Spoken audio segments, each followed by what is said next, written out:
you ready to talk about it? Yeah, as ready as I'll ever be. It's not something easy to talk about, but it must be said. Gotta live by my own words. Go ahead. So, let's talk about the what happened to me on Thursday. I suffered a stroke. I can't even believe I'm talking about this. Never thought at the age of 49 I'd have a stroke, especially with the lifestyle that I live.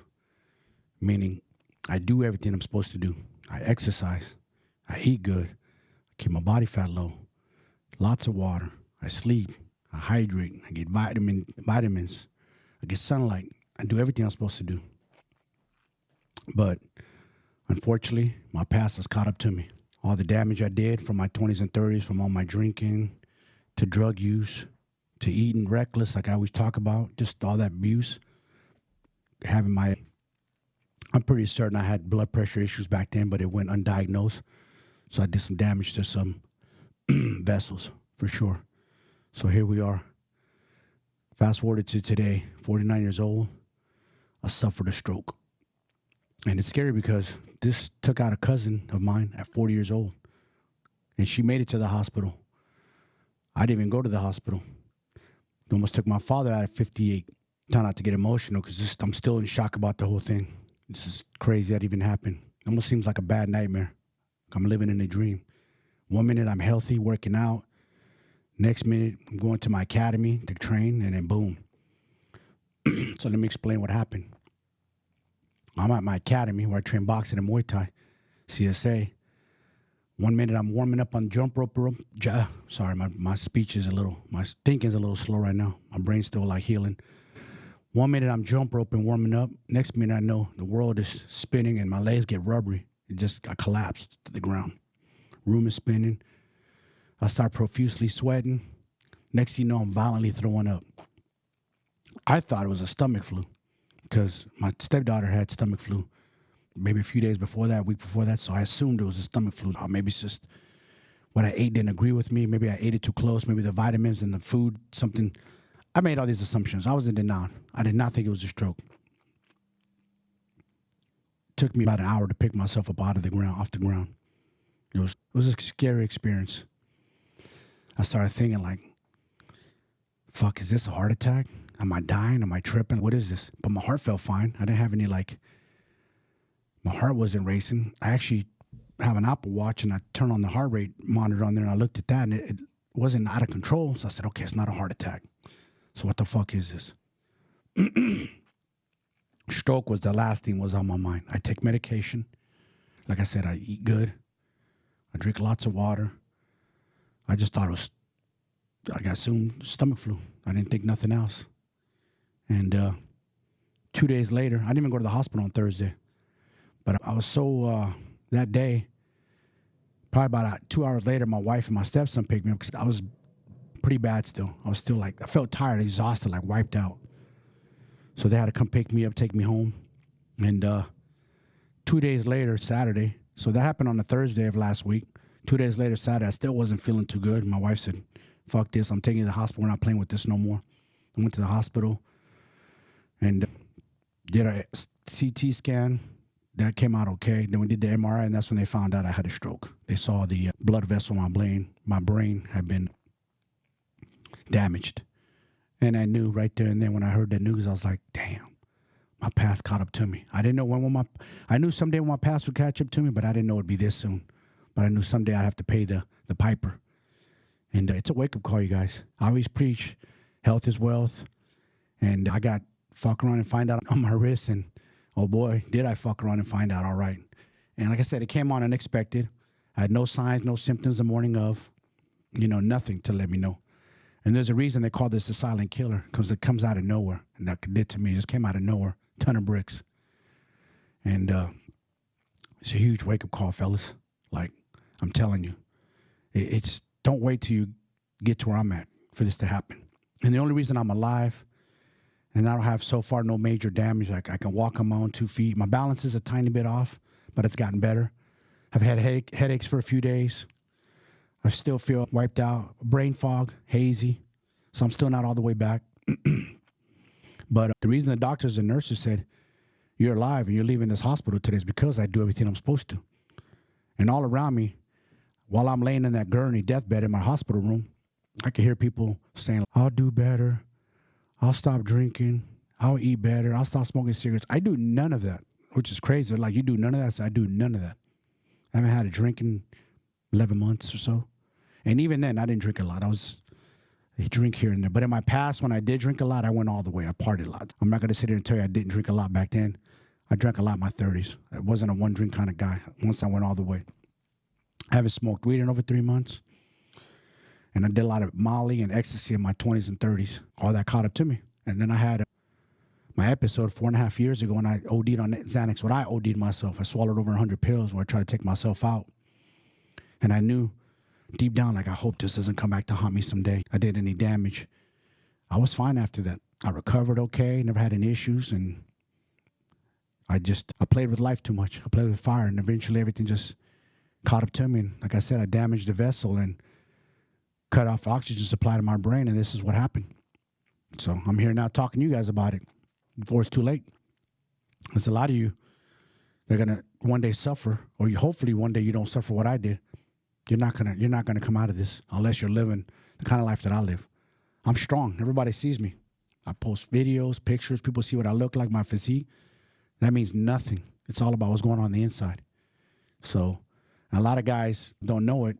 You see their outside don't look good. The aesthetics, the physique. That's a sign right there. It's telling you what's wrong with you. Just that alone. Like, guys, if you're overweight, you're obese, that's already should be a wake-up call. That means you got too much fat in and around your organs, too much fat near the heart. You're just a heart attack waiting to happen, or a stroke, just like that. So don't wait till it's too late. I'm telling you, do something now. Get ahead of it, because once it's too late, it's too late. You don't get a second chance. I got lucky. I got a second chance. I'm still not out of the woods yet. Still got to go see a neurologist on Friday. I got to take a baby aspirin. I got to take a statin at night. I stay on top of my blood pressure medication. Watch my salt intake. Just be more cautious. More than I already am, and just not overexert myself. Take it easy. Probably not work out for a few weeks. Take it easy. Just walk lightly, mild. But I hope this message reaches you guys. Because I know a lot of people probably think I sound like a broken record. Like, why does he always talk about health or preaching health? I'm going to call myself the preacher of health, because if I could save a life, I did my job. If I could inspire one of you guys to turn your life around, get you off the drinking, get you off that bottle, because all you're doing is poisoning yourself. You're poisoning your liver. You're poisoning your organs. You're poisoning your bloodstream. You're damaging your brain. And most of all, you're damaging the vessels, the same vessel that I damaged that caused me a stroke. My drinking caught up to me. And I don't even drink no more. That's what's crazy. For you cigarette smokers, oh, yeah, it's even worse. Every day you're taking a little puff. I feel so good. I say you got smoke. You look like you're in heaven. You're just destroying your vessel slowly. Each puff is killing yourself slowly. So just remember that. You're feeling good. You're going for that little pleasure, but you're stimulating your brain. But honestly, you're damaging your brain. You're damaging your vessels. If you have children, fathers, you owe it to them to stay alive. You always hear a lot of guys say, I'll die for my kids. I'll take a bullet for my wife. Blah, blah, blah. They act like this tough guy. Deep down, that's the stupidest thing they could say. What you should say is, you know what? I'm going to turn this around and I'm going to live for my kids. I'm going to do better. I'm going to set the example. I'm going to set the example for my family. I'm going to eat better. It starts with you guys in the household. You don't have to force fitness on nobody, not even your wife, your spouse, your girlfriend, your sunshine, nothing. But what you do is you start by leading. And guess what? It rubs off. Next, your wife's eating better. Next thing you know, your kids are eating better. Without you forcing them. It's just all starts in the household. So again, got to cut the bullshit out, you guys. You got to grow up sometime and say enough is enough. I know for me, I got into drinking as a teenager. I tried to be a cool guy and fit in with my homies. Started with 40 ounces. Then eventually I went to nightclubs and wanted to get drunk and tipsy. So I grow the courage to talk to girls and chase women. And that's really what it was all about. Thinking I'm cool and I'm a fun party guy, but caught up to me, And I said it when I turned 49, like, hey, you guys, I said it on my Instagram. I said it on Facebook, and I said it on here. I'm blessed to see another year. I'm blessed to see 49. You know what? Hopefully I get to say I'm blessed to see 50. I'm still here. I'm breathing. I have a fighting chance now. So at least I'm aware. At least this happened, and now I can spread the message to you guys to hopefully wake you guys up. I know it's hard. I know eating is hard. I know food is good. I know sweets. You can't live without your sweets. I hear that all the time. But you could cut back. I know you have to have a drink. Oh, but it relaxes me at night. I need to wind down. I hear that. That's fine. Cut back. Then eventually, you cut back to 1 or 2 drinks a week before you're cutting it out completely. If it's not conducive, you got to ask yourself, is this conducive to my health? Yes or no? You got to be honest with yourself. Do I look the way I want to look and feel? Look at yourself in the mirror. Take that shirt off. Right there, that should give you the answer. You don't need me to tell you. I'm not a doctor by any means. I'm not here to judge you. You're here to judge yourself. You got to be your own worst critic. You got to be your own doctor. You know how you feel. You feel like shit. Your energy's low. Your libido's low. Everything's low. You're not operating at 100%. There's frequencies in life. And the reason I changed my life, because I wanted to operate on a high frequency. I don't want to operate on low frequency no more. But when I was destroying my body, doing drugs and drinking and being an asshole to myself, that's what I really am, is an asshole to myself, to this body, not disrespecting it, disrespecting the vessel that the universe gave me. The universe just humbled me, showed me like, hey, kid, you got a second chance. Whatever it is you must do to stay alive, keep fighting. I need you guys to keep fighting. Don't give up. Hire a coach.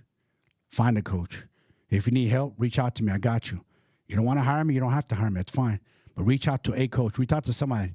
Find you an accountability partner that holds you accountable. Call your asses out. Because you men nowadays, you hate being called out. You cry like little girls when you get called out. You get all mad and angry and you pout. Oh, man. Why's it got to be like that? Oh, man. It's not. That's all you guys do is you whine like little fucking girls. No, it's the truth. You need to be called the fuck out. You look like shit. You probably feel like shit. That's the truth. But you guys are just, this era we're in now, can't call you guys out no more because you cry and you whine. It's too soft. But it's the truth. You want to live? You got to step your game up. There's no other way around it. Trust me. I'm lucky to even be here talking to you guys. I'm struggling just to talk to you guys. My energy's low, I'd rather be at home resting, but I feel like this message needs to get out to you guys one way or another. However it's delivered, I don't know. Take it how you want, but I know it needs to get delivered. That's all I got to say. So step your game up, guys. So I'll be seeing you real soon. Don't worry, I'll be back, but I needed to get this message out ASAP, so maybe I can catch one of you guys before you make it to the grave, So remember that. All you men out there, what I'm seeing is you're 1 foot in, 1 foot out of the grave. Take that fucking foot out of the grave and let's go.